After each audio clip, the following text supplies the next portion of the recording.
Our family rarely eats at the new Pizza Hut in town. And it's not because their pizza, their food, their service isn't wonderful. It is. It's for a different reason altogether. We'll talk about that in a minute.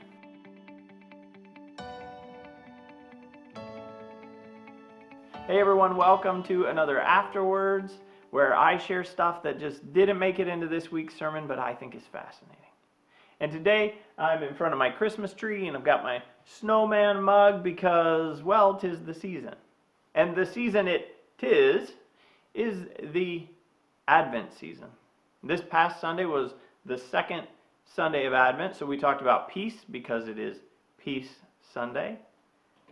And we talked about attention. So today I want to talk a little bit more about peace and a little bit more about attention. But first, let's talk about Pizza Hut. And a quick poll. Do you prefer the old Pizza Hut or the new Pizza Hut? I'm really curious. Put it in the comments below. Just write old or new. And while you do that, I'm going to drink this. Are you done? No? Okay. How about now? All right. So, I, for one, prefer the old Pizza Hut. And part of that is just because it's the kind of Pizza Hut I grew up in. Because it feels comfortable. The new Pizza Hut is modern and different. But I understand that. I understand that restaurants, businesses, things need to change to keep up with the times. That's important. So even though it's not my favorite change, kind of the architecture and the design and all that, I understand. And that is not why our family doesn't eat at the new Pizza Hut. Psychologists tell us there are two different kinds of attention. One is called goal-driven attention, and one is stimulus-driven attention. And goal-driven attention is the kind of attention where I am paying attention. I am trying to accomplish something. So right now, my focus is on the lens of the camera, and I am thinking about what I am trying to communicate to you. That is goal-driven attention.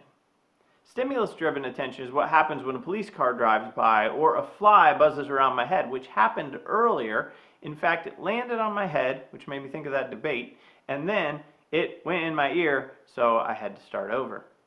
And he's still kind of buzzing around. That's stimulus-driven attention because it pulls my attention away from the goal-driven attention, the thing that I'm trying to invest my attention in. And the reason that my family doesn't go to Pizza Hut is because of stimulus-driven attention. Because in the new restaurant, there's no place for me to sit with my family and pay attention to the things that I want my goal-driven attention to be paying attention to. That is my children and the conversations we have and my wife and that wonderful pizza, especially with the cheese and the crust. I want to pay attention to those things, but there's constant stimulus from outside my table or booth. Not because there's other people around, that's kind of normative, but because of the flashing screens. We have found there is no place we can sit in the new Pizza Hut without seeing a television. One of the people that's helped me think the most about attention is a psychologist and philosopher named Matthew Crawford. And he says, attention is one of the things that is most our own. I get to choose what I am paying attention to. It's a very personal thing. But it is also not our own because we share this world and the environment in which we find ourselves. So what I'm paying attention to when I'm driving down the road matters a lot to you when you're on the road as well. And what you're paying attention to matters a lot to me. It is a shared resource. And we share some context together, and it matters. But he also says that, we have these other shared resources like water and air. I breathe my own air and drink my own water, but we have things to protect these common resources that we all share. So that it's not like in the Lorax, where they start selling air.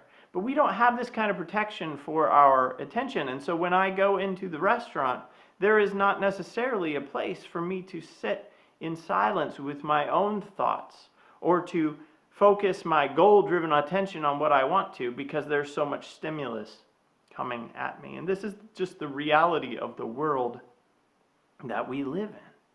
And we talked about this on Sunday, that our attention is a commodity that is being bought and sold, so it is becoming harder for us to sit with our attention. And that means it's harder for us to focus and to think about things that matter and be creative and be aware of the realities in the world that surround us and the good gifts of our God.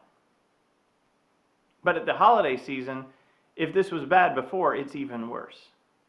Right? Stimulus-driven attention is at its peak during the holiday season. So there is the philosopher, late great philosopher Dallas Willard says that we should ruthlessly eliminate hurry from our lives. And first of all, he's absolutely correct, and Dallas Willard is brilliant. But I would add that during the Advent season, it's important for us to ruthlessly eliminate distractions from our lives, the things that distract us from paying attention to the one thing that matters. The story of our King who comes on Christmas morning to bring hope, peace, joy, and love. So let's talk about peace for a minute. When we think about peace, we tend to think about two different things. First, we think of stillness or quiet. Especially this time of year, we sing songs like Silent Night or Still, Still, Still, or Little Town of Bethlehem that just make us want to cozy up by the fire with our hot chocolate and just some quiet. And that is certainly peace. But that's not all of it, right? And when we think about peace, another thing we think about is absence of conflict. In other words, absence of conflict between myself and my wife or my friends, absence of conflict in the home, absence of conflict in our state and our country, whether that's relational conflict or violent conflict. Peace we think of as the opposite of that. And it is that. But when we read Scripture, we need to remember, especially when we read the Old Testament, that the word peace is the word shalom, and shalom is bigger than these things. Shalom is just this magnificent word that means wholeness or completeness. It's like we talked about at Easter in July. The puzzle piece, the last puzzle piece going into place. And as long as that one piece is missing, there isn't shalom. Shalom is when all these things are in place and everything is as it should be. It's the state of life in the garden, in paradise. It's shalom. And here at Advent, we read Isaiah 9, who says, "A child will be born to you, and he shall be called Mighty God, and Wonderful Counselor, Everlasting Father, and Prince of Shalom." And what does that mean? Well, Isaiah, it's regal language. That there will be a ruler, someone to come who will be a good leader. Somebody who will make wise choices, who will put into place things that cultivate and create a kingdom of peace and prosperity, of wholeness and well-being for his people. That's what a good king does. And when we fast forward to the end of John's Gospel, Jesus tells his disciples, "I give you peace, but I do not give it as the world gives." And this is so true because when you think about kings and kingdoms, all the way back from Saul to Ahab to Caesar to our present ruling systems, there are rulers who try to cultivate peace, but they never are able to create shalom because they come at peace in unpeaceful ways. So in the first century, in Caesar's world in Rome, the slogan of the day was Pax Romana, the peace of Rome. But of course, the peace of Rome was built from oppression and violence. That's not shalom. But Jesus came to bring shalom. Jesus came to bring shalom, not through violence, not through coercion, not through power, but through sacrifice, selflessness, and service.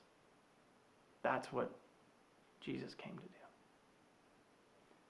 So this year, may we focus our attention, our goal-driven attention, on being a part as citizens in the kingdom of Shalom and being a part of cultivating and creating Shalom. So one more quick thing to talk about. Our church, Pleasantdale Church, is a Church of the Brethren congregation, and you may not know that the Church of the Brethren is one of the historic peace churches, which means that throughout history, we have focused on trying to cultivate Shalom through nonviolence, through service and sacrifice and selflessness and love. That's why we are a foot-washing people. So our church has a peace pole outside of it because that's part of our history. And if you're part of our church, you may not know that we have a peace pole. I wonder if you do. If you haven't seen it before, I challenge you next time you come to worship to try and find it. So that's all I have for you today. Thanks for joining me on another AfterWords. We'll see you the third week of Advent. Thanks, everybody. Bye.